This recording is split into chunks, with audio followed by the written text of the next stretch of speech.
Bonjour les enfants. C'est papa. Ah Samuel, ça c'est ce qu'on appelle un coup sous la ceinture. Ça c'est ce qu'on appelle un coup sous la ceinture. Tu as joué mauvais jeu.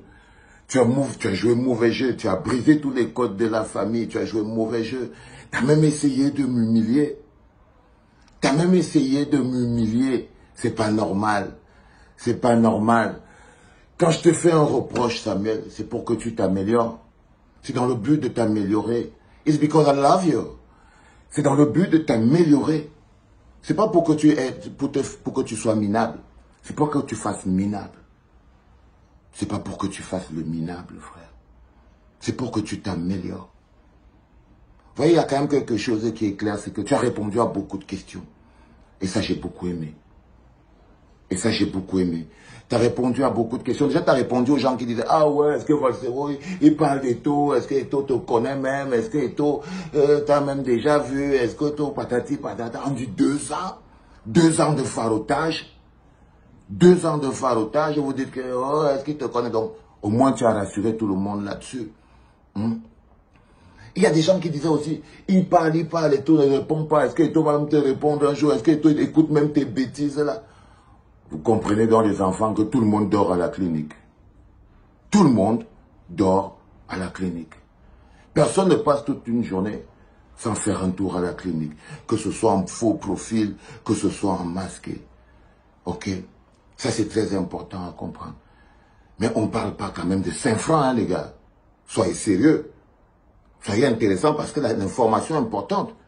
On parle de 78 600 000 francs, les enfants. Hey! On n'est pas en train de parler de 5 francs, hein? Vous, les gens qui parlent tous les 2 à 5, là, on n'est pas en train de parler de 5 francs. On est en train de parler du bon argent et du vrai argent. 78 600 000 francs, les enfants. Et le journaliste ne lui demande pas que Mola, tu donnais l'argent là au Mola, là, pourquoi? Le journaliste ne lui demande pas que, frère, 5 000 € par mois, fois 12, c'est quoi? C'était ta femme? C'était ton ami? C'était qui? C'était quoi pour toi? Tu voulais le vendre aux femmes là? Je ne sais pas. Parce qu'il y a quand même, vous devez quand même rester un peu logique. On est en train de parler d'une histoire très intéressante, mais de beaucoup d'argent. Ok? Ça, c'est très important. Je suis un peu gêné que le journaliste ne lui ait pas posé la question. Mais il y a une chose que vous devez comprendre, les enfants, et qui est important. Avant qu'on entre sur les détails de pinaillement, et qui est important, c'est que papa coûte cher. C'est que papa coûte cher. Ça veut dire que si papa avait un prix 7 millions 660, machin, truc, tout ça là, ce n'est pas suffisant. Ça veut dire que ce n'est pas suffisant. Ce qu'il vous a dit dans cette capsule, c'est que papa est incorruptible. Est-ce que je veux dire? Prenez toujours des leçons. Ne vous énervez pas. Vous prenez pas la tête. On dit que quand le changement est inéluctable, même les actes de conservation les plus durs deviennent des actes de changement. Ce qu'il vient de faire Samuel, en essayant de m'humilier, vous voyez, c'est qu'il fait un acte de conservation. Mais pour moi, c'est un acte de changement. Parce que c'est un acte de vérité qui permet de mettre certaines vérités sur la table. C'est un acte de vérité qui permet de mettre certaines vérités sur la table. C'est que, voilà, il y a des gens qui n'ont pas de prix. Il y a des gens qui n'ont pas de prix. Si c'était vrai, évidemment. Mais je ne veux pas me mettre sur le débat de si c'était vrai. La question que vous devez poser à Samuel, c'est pourquoi il a donné tout cet argent. Mais toi, Samuel, tu t'es mis dans les problèmes parce que tu sais toi-même que si moi je dis maintenant pourquoi tu as dû donner cet argent, si tu l'avais donné, toi tu vas avoir des problèmes. Tu sais que tu vas avoir des problèmes. Donc je me suis rendu compte que tu te mets même dans une zone d'inconfort. Parce que si le journaliste te demandait que tu lui as donné tout cet argent, ce milliard de francs-là, tu lui as donné ça dans le cadre de quoi? C'était quoi? Vous étiez en affaires, vous étiez des amis, c'était quoi? Tu vas lui justifier ça comment, frère? Tu vas lui justifier ça comment? S'il te demande ça et que tu dois dire la réponse, tu vas aller en prison. Tu vas aller en prison, frère. Donc, je trouve personnellement que tu as encore perdu le contrôle. Tu étais très énervé. Tu étais très énervé. Parce que tu es parti à la FECAFOOT. Tu es parti à la télévision pour faire le bilan de tes 300 jours de la FECAFOOT. Et tout ce qu'on a retenu de ton passage, c'est que j'ai donné 5 000 € à Valsero fois. Personne ne sait ce que tu veux. C'est ça que tu voulais aller leur dire. Tu te rends compte que de toute ton interview, c'est tout ce qu'on a retenu. Et ça ne te dérange pas. Tu avais des choses à expliquer, tu voulais expliquer des choses. Tu voulais dire des choses, répondre à des questions. Éclairer l'opinion publique. Et qu'est-ce qu'on te fait comme rendu derrière? Un buzz. Un buzz. Mais ce que tu as réussi quand même à dire aux gens, c'est que vous voyez, vous les enfants, là, vous les étaux moutons, là, vous voyez donc que le patron est 1 milliard. Jusqu'à là, ça ne suffit pas. Lui, vous seulement pour qu'il vous salue, vous êtes prêt à vous coucher par terre. C'est-à-dire que c'était quelqu'un d'entre vous, là, pour 500 €, le gars devient fou. Pour 1000 francs, le gars devient fou. Vous êtes capable de tous devenir fous. Non, il vous a expliqué juste que le mec, il est incorruptible. Dans le monde, il y a deux mondes. Il y a le monde des grandes personnes et le monde des petites personnes. Dans le monde des petites personnes, ils appelleraient ça l'ingratitude. Quel ingrat. Quand quelqu'un te donne quelque chose, ta vie lui appartient. Quand quelqu'un t'aide dans ta vie, ton âme lui appartient. Quand quelqu'un... C'est pour ça que vous êtes tous achetés au Cameroun. C'est pour ça que vous êtes tous achetés au Cameroun. Quand tu rêves que quelqu'un va te donner quelque chose, tu deviens son esclave. Tu deviens son obligé. Tu n'as plus ta propre conscience, tu n'as plus de personnalité, tu n'as plus de dignité. Tu n'as plus rien. Il a acheté ton âme. Je vous ai toujours dit de faire attention à la générosité du diable. La générosité du diable a un seul objectif, c'est vous acheter votre âme. Vous achetez votre liberté de penser. Et quand le diable se rend compte qu'il n'a pas réussi à acheter votre âme, il s'énerve. Parce que votre âme coûte moins cher. C'est pour ça qu'il achète. C'est parce que votre âme coûte moins cher. C'est pour ça qu'il achète. Dans le monde des petites personnes, vous appellerez ça l'ingratitude. Dans le monde des grandes personnes, on appelle ça la rectitude, être incorruptible, avoir des valeurs, être droit. S'il avait dit que Valsero était venu chez moi, il est entré, il a volé mes chaussures, il est parti avec, j'aurais compris. Il a volé mon argent, j'aurais compris. Que bon, voilà, j'étais parti chez lui. Ou alors Valsero, il venait mendier. Parce qu'il faut bien lui demander pourquoi. Hein. Ou bien Valsero venait mendier l'argent chez moi et je lui donnais. Ça aussi, il faut clarifier. Il faut quand même clarifier. Est-ce que c'est moi qui partais de chez moi pour partir lui donner de l'argent?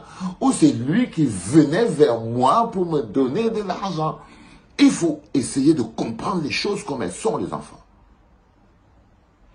Ok? Parce que moi, mon amitié coûte cher. Parce que mon amitié coûte cher. C'est très important à comprendre. Et quand j'ai dit aux gens, je l'avais dit à Martin Camusmil, je suis ton ami, frère. Je suis ton ami, je ne suis pas ton complice. Je l'ai dit à Samuel, je ne sais même pas le nombre de fois dans ma vie que je suis ton ami, mais je ne suis pas ton complice. Vous voyez ce que je veux dire?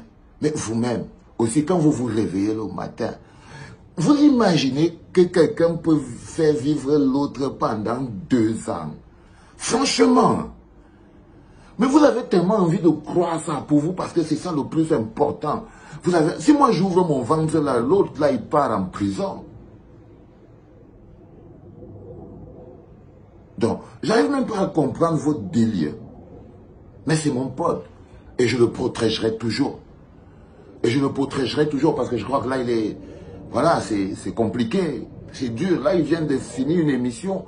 Moi, je ne sais même plus s'il a répondu à toutes les questions et tout, si on va aller au Qatar avec Coq Sportif ou pas, si les primes sont préparées, si tout est clair. Moi, je ne sais pas. Je ne sais pas, les gars. Je ne sais pas, mais le plus compliqué, c'est que c'est ça qui est resté dans vos esprits. Mais parce que vous ne voulez pas vous poser des questions. Vous ne voulez pas vous poser des questions. Parce que moi, je vais te dire un autre truc, Sam. C'est que tu as manqué de classe. Quand je te dis toujours que tu es une petite personne, moi, je ne fais pas le commérage. Parce que ce que tu as fait là, ça s'appelle le Congossa, le commérage. Frère, je te jure. Ce que tu as fait là, on appelle ça le commérage, le rampampam, le tchotchori. Pour que moi je vienne demain, je dis, oh non, jamais, il n'a jamais fait ça. Tu as fait le commérage, frère. Tu es un commère. Tu es un commère, tu es un minable petit commère. Et c'est pas normal. Pour la grandeur du président de l'Africa Foot, la grandeur de l'icône de la star que tu es, tu essayes de dire aux gens que tu as mis un prix sur la table, croyant avoir acheté mon âme. Les états-moutons, ils appellent ça l'ingratitude. Non, c'est pas de l'ingratitude, frère. C'est pas de l'ingratitude. Pas du tout. Il y a forcément quelqu'un, et c'est dommage que, tu vois, Benjamin t'ait laissé dire ça. Parce que je suis sûr que, je sais pas, vous avez dû vous asseoir entre vous, et que non, sors ça maintenant, ça va faire ceci. Bon, tu te dis, oui, vas-y, dis, tu vas dire que machin, tu patati. L'autre me dit que si tu es énervé, on va même mettre les comptes. Vous voyez ce que vous faites? Vous croyez que vous lui rendez service? Non, non, non. Mais c'est à moi de le protéger. C'est à moi de te protéger, frère. Parce que là, tu cours. Tu n'arrêtes pas de courir. Tu vois, au point de dire un peu du n'importe quoi à 2 ans, frère. Tu t'imagines la quantité d'argent que tu viens de dire comme ça, là. C'est un peu comme si tu pouvais dire que tu m'avais donné un avion alors que les gens, ils me voient toujours marcher à pied. On parle du milliard, là. J'aurais même déjà fait des immeubles au Cameroun avec ça. C'est au sérieux, les gars. Et on peut même chercher ça à quelle époque même. Parce que c'est aussi un peu important aussi quand même. Le journaliste, il est quand même un journaliste à 2 balles. C'est-à-dire qu'on devait quand même lui demander, hé frère, tu lui as donné les milliards là, c'était quand? Avant qu'il ne parte en prison ou après qu'il soit sorti de prison. Tu vois, des petites questions simples comme ça pour comprendre le contexte de ton histoire, frère. Tu vois ce que je veux dire? Parce que personnellement, tu vois, si on fouille sur Internet, je crois que tout le monde qui te connaît a une photo de lui avec toi. Il n'y a pas une photo qui prouve que toi et moi, on se connaît, bro. Donc, on se connaît dans la 36e chambre de Shaolin. Et là, tu as perdu le contrôle. Totalement, moi, je pense que tu t'es pissé dessus. Les états-moutons pensaient que tu as prouvé que tu es généreux et que moi, je suis ingrat. Tout ça. Mais non, frère. Je suis désolé, tu as été minable. Tu n'as pas été grand du tout. C'est un peu gênant parce que quand je te fais des critiques, c'est pour que tu grandisses. C'est pas pour que tu te fasses minable. Tu vois, c'est pour que tu aies toujours de la hauteur et tout, mais c'est comme si on t'a attaché une enclume sur le pied, et cette enclume te tire vers le bas, et tu vois, tu crois que tu peux mettre sur la balance, je sais même pas quoi, mon intégrité, ma dignité, quoi, je sais pas. Non, frère, laisse mon intégrité et ma dignité tranquille, t'as un boulot à faire. Fais le bien. Fais le bien. Et là, ce boulot est en train de te dépasser. Ok? C'est ça le problème. Il est plus grand que toi. C'est un boulot qui demande beaucoup de grandeur. Et là, tu n'as pas encore réussi à avoir la grandeur qu'il faut. C'est tout ce que je peux te dire. Pour le reste, ton histoire de 2 millions, patati patata, je suis désolé, frère. Je suis désolé. Je t'avais pas vendu mon âme. Ça, c'est d'un. Ton histoire de je sais pas moi, 2 ans de 5 000 euros, ce qui fait pratiquement francs quand même, mine de rien. Hein? C'est pas rien, les gars. Mine de rien, ça fait beaucoup d'argent. Je sais pas dans quelle planète tu étais, mais bon, bref. Je crois que on dit que si tu veux dire un mensonge, cache-le dans une moitié de vérité. C'est-à-dire que le bon mensonge doit être enveloppé dans une moitié de vérité. Ben voilà, allez frère, t'as du boulot, ça va, fais ce que t'as à faire. Bonne Coupe du Monde, c'était papa.